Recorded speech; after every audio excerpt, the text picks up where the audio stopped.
Picture a street in Ouagadougou, the main road, the heart of the capital, dusty, single-story shops, tin roofs, open drains, no sidewalks. Now picture Toronto, Bay Street, Endeavour Mining's glass tower, air-conditioned lobbies, marble floors, Starbucks on the ground floor, a 40-story building, every floor staffed with employees whose salaries come from Burkina's gold.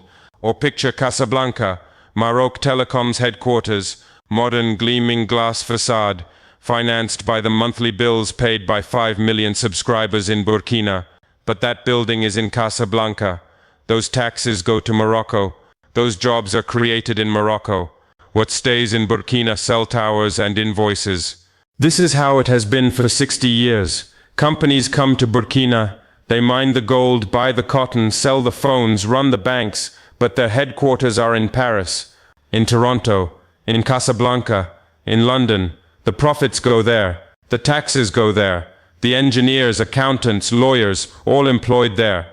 What stays in Burkina? A hole in the ground, a hole in the treasury, a hole in the city.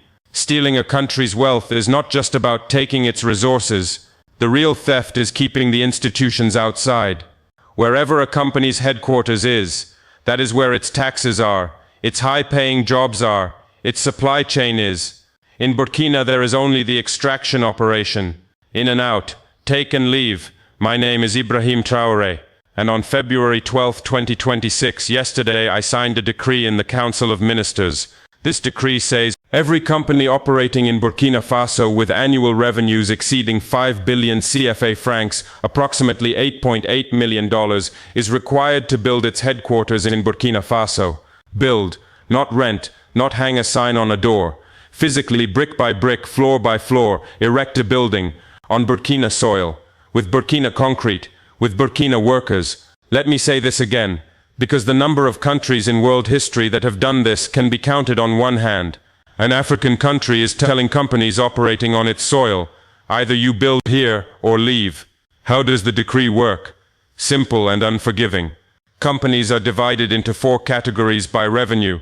First category, annual revenue of 100 billion CFA francs and above. These are the giants, mining companies, telecoms, major banks. They must build a minimum 7-story headquarters, R+7, underground and surface parking mandatory, energy efficiency standards mandatory. Second category, 100 billion, minimum 5-story building.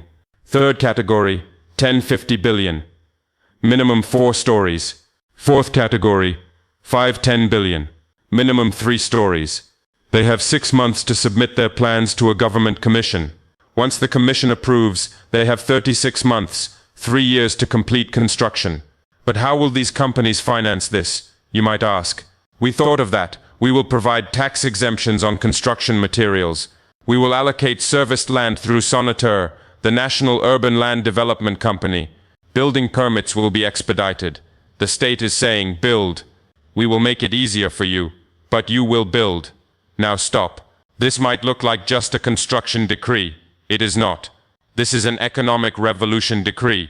Why?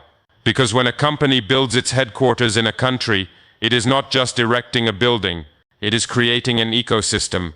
Think about it. You are constructing a 7-story building. What do you need? An architect, a Burkinabe architect, engineers, Burkinabe construction engineers, workers, hundreds of Burkinabe laborers, concrete from the local cement factory, steel from local suppliers, glass, electrical wiring, elevators, air conditioning. After construction is complete, that building needs hundreds of people to staff it. Secretaries, accountants, IT specialists, cleaning crews, security, cafeteria workers, all Burkinabe, all earning salaries. With those salaries, they will buy groceries, pay rent, send their children to school. What happens around that building?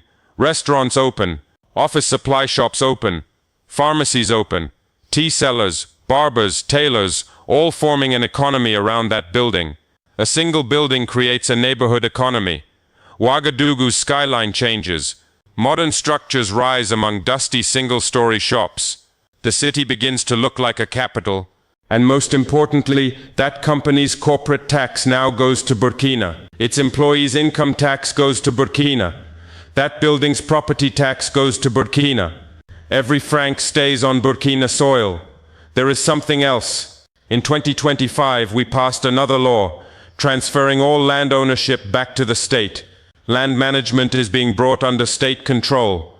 Companies acquiring land will do so through Sonateur, from the state. The state allocates the land, the company builds its building. What does this mean? The state controls urbanization, unplanned sprawl ends, Ouagadougou will grow according to a master plan, not randomly. This is a simple truth. Physical presence creates economic commitment. When a company's headquarters is in Paris, pulling out of Burkina is easy. But when it has a 7-story building, that building is an anchor. It binds the company to the soil. It takes root. Let me give you a comparison. Canada. Endeavour Mining. For years they mined gold in Burkina. 300,000 ounces a year. 9.3 tons. How many floors did their headquarters in Ouagadougou have? 0 floors. Their headquarters was in London. Their Burkina operations were a branch office.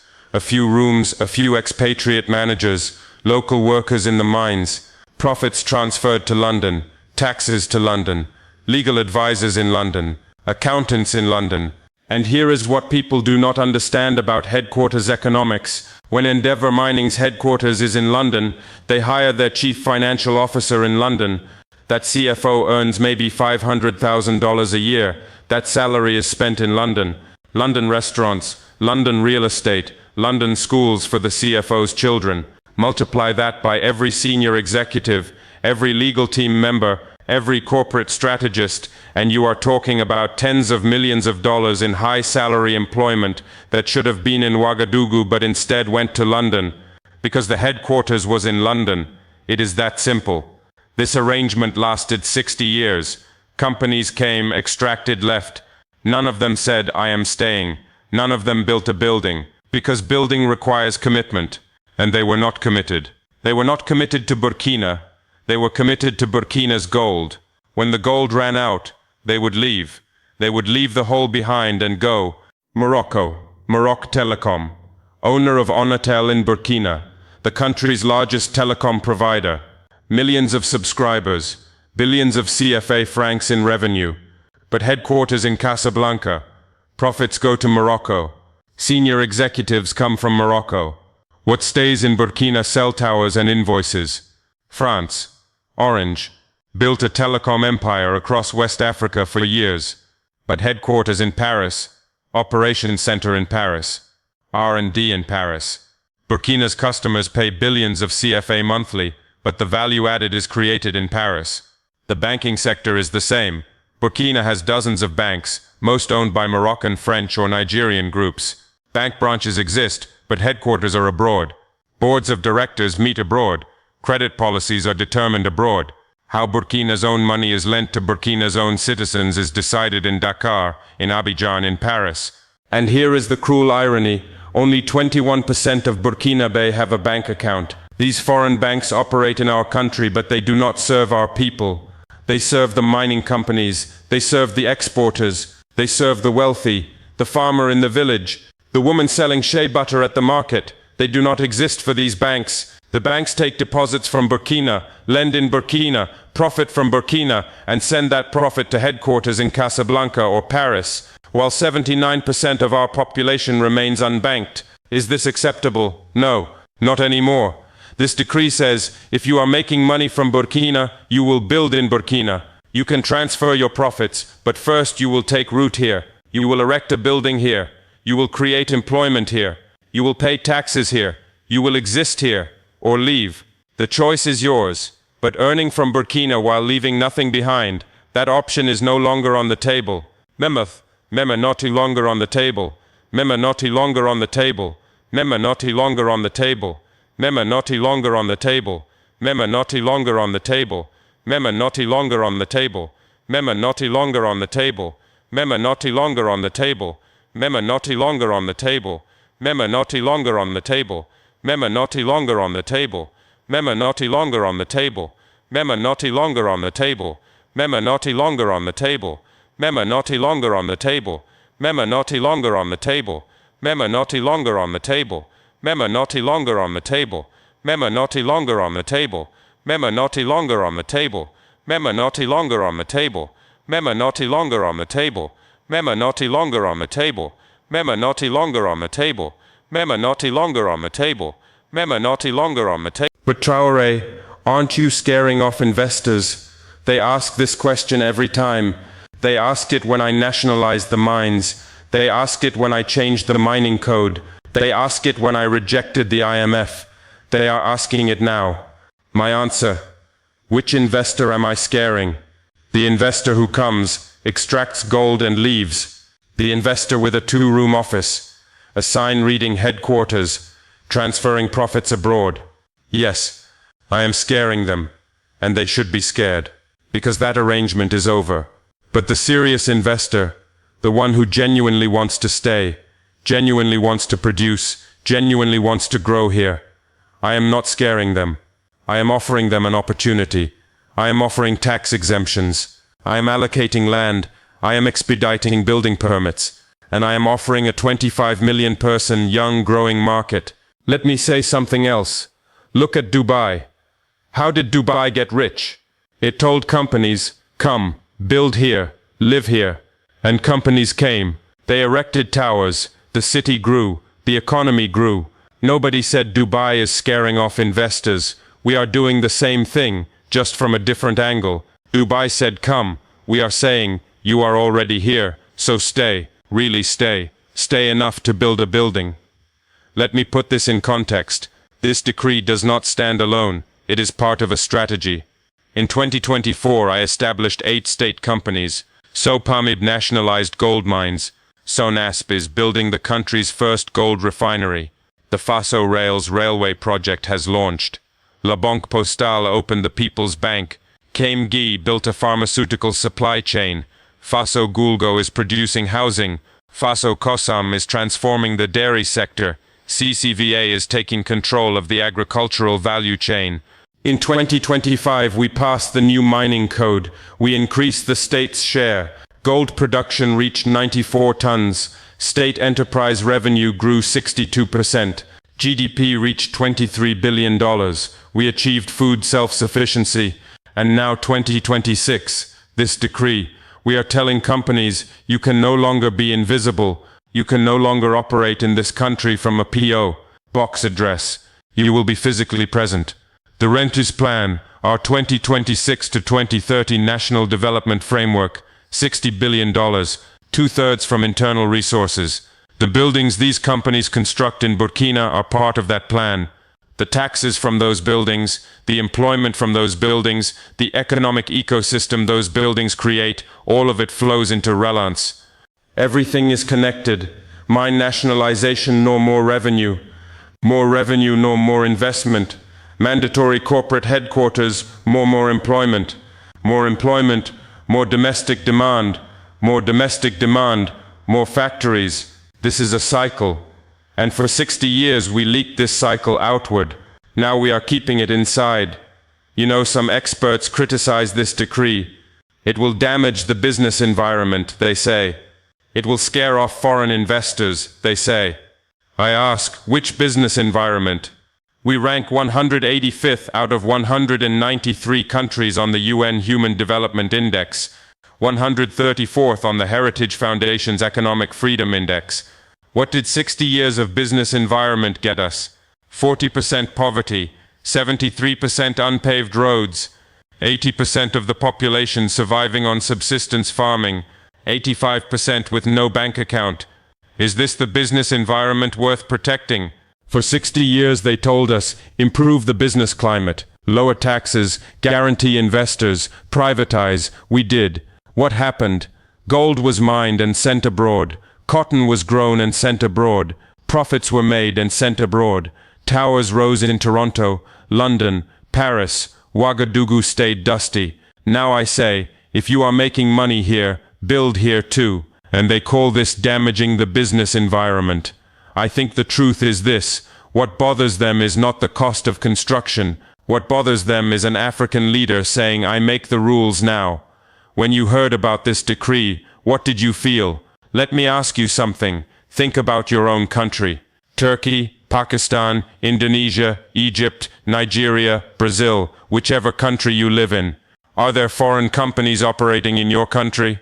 Companies that make money from your resources, your people, your market, but have their headquarters in other countries? There are. In every country. Is your government telling them build here? Probably not. Because they are afraid. Fear of scaring investors. Fear of the IMF getting angry. Fear of our credit rating dropping. We were not afraid. And now let me say something. This is not my style, but it needs to be said. Whoever is watching this video, write your country's name in the comments. Just the country name. I want to see it. Because I know this message resonates in Turkey. It resonates in Pakistan, in Indonesia, in Egypt, Algeria, Nigeria. But the world does not know this. Western media introduces us as a junta and ignores you. Those comments will show them that this is not junta propaganda. This is a truth that millions of people recognize. So write your country. And when this video lands on someone's feed, maybe their country will be written there too. And maybe they will also ask, why aren't we doing this? Some ask, is Traore a dictator? Is he forcing everything? I am a soldier. Yes, I came to power through a coup. I do not deny this. But ask yourself, what did those who came through elections do for 60 years? Traore stayed 27 years. Through elections, he plundered the country. Traore came through democratic elections. He did not build a single factory. In 3 years, I built 8 state companies. I am constructing the first gold refinery. I opened the first tomato factories. I built the second cotton factory. I built a 332 kilometers expressway. I am constructing a new airport. The railway project has launched. Gold production broke records. We achieved food self-sufficiency. And now I am making companies build in Burkina. Is this dictatorship? Or is it waking a country from 60 years of paralysis? Let the critics talk. I am building. A Ghanaian artist made a film last year, Ibrahim Traore, the last African hero. Cinemas sold out. People set up screens in parking lots to watch. Burkina Faso traveled to Ghana to bring gifts to the actors. Why? Because people see something, they feel something. An African leader, young 37, in military fatigues, riding motorcycles, rejecting the presidential salary, cutting ministers' pay, still living on a captain's wage, and building instead of promising. They are talking about it in Kenya, in Nigeria, in South Africa. In Ghana they made a movie. In America, the Black Wall Street Times writes, why black Americans are watching Ibrahim Traore. Because this is not just one country's affair. This is a continental matter. This is a matter for the global south. The question, why are we poor when we have resources, is universal, and we are answering it, not with words, but with action. Nailnoai wrote with Foyd, with Fonore, Mil, Nainore, Saru, Nainore, Jord, Nainore, Nainore, Nainore. I thank God. Every day I give thanks for being alive to sign this decree, for surviving 5 assassination attempts, because every day is a gift, and I want to use every day for my people. We were in the Council of Ministers meeting. The ministers were reviewing the report. I looked out the window. I saw Ouagadougou's skyline. Low buildings, dust, a few minarets, very few tall structures. And for a moment I imagined 5 years from now. That skyline has 7-story buildings, 5-story buildings, a Burkina flag waving in front of each one. Inside each one, Burkina Faso engineers, accountants and executives are working. Ouagadougou looks like a capital, not a village. Is this a dream? Maybe. But 3 years ago the gold refinery was also a dream. The railway was also a dream. 8 state companies were also a dream. Dreams become reality through building. And we are building. Sankara said something, I repeat it often because it still applies. Imperialism is elusive. You do not find it where you look for it. It appears where you least expect it. For 60 years imperialism was in the mines. We saw it. In the debt agreements we saw it. In the military bases we saw it, and kicked them out. But imperialism was hiding somewhere else too. In headquarters addresses. When a company's headquarters is in Paris, and its operations are in Burkina, The decision-making is in Paris. Profit distribution is in Paris. Strategy is in Paris. Burkina is just an operations site. Just like the colonial era, the metropole decides, the colony executes. This decree strikes at the root of that imperialism too. Now it will not just be operations here. The decision-making apparatus will also be here. When the headquarters is here, board meetings will be held here. Senior decisions will be made here. And the people making those decisions will be people who live in Burkina, who walk Burkina's streets, who breathe Burkina's air. When a company's CEO lives in Ouagadougou, every morning stuck in traffic, they will see Burkina's problems. They will experience the water cuts, the power outages, the dusty roads. And then maybe that company's corporate social responsibility reports will become real, because they will no longer be fantasies written in a London office. They will be lived reality. Finally, I remember the 118 children in Kaya. Children who bought cement with their pocket money. 7-year-olds. Tiny humans who contributed to their country's road with the coins in their pockets. Those children will grow up. In 15-20 years they will be looking for jobs. And I want, when those children search for work, there to be 7-story buildings in Ouagadougou. Burkinabe engineers working inside those buildings. Those children sending their CVs not to London, but to their own capital. Not boarding boats to Europe. Not crossing the Sahara, not drowning in the Mediterranean, finding dignified work in their own country, in their own city, in their own language. This is the true purpose of this decree, to build the future of those 118 children here on their own soil. I think about them every night. Every decree is for them. We are waging this fight not for ourselves, but for the children yet to be born. And in this fight we will not tremble, we will not waver, we will fight. Homeland or death, we shall prevail.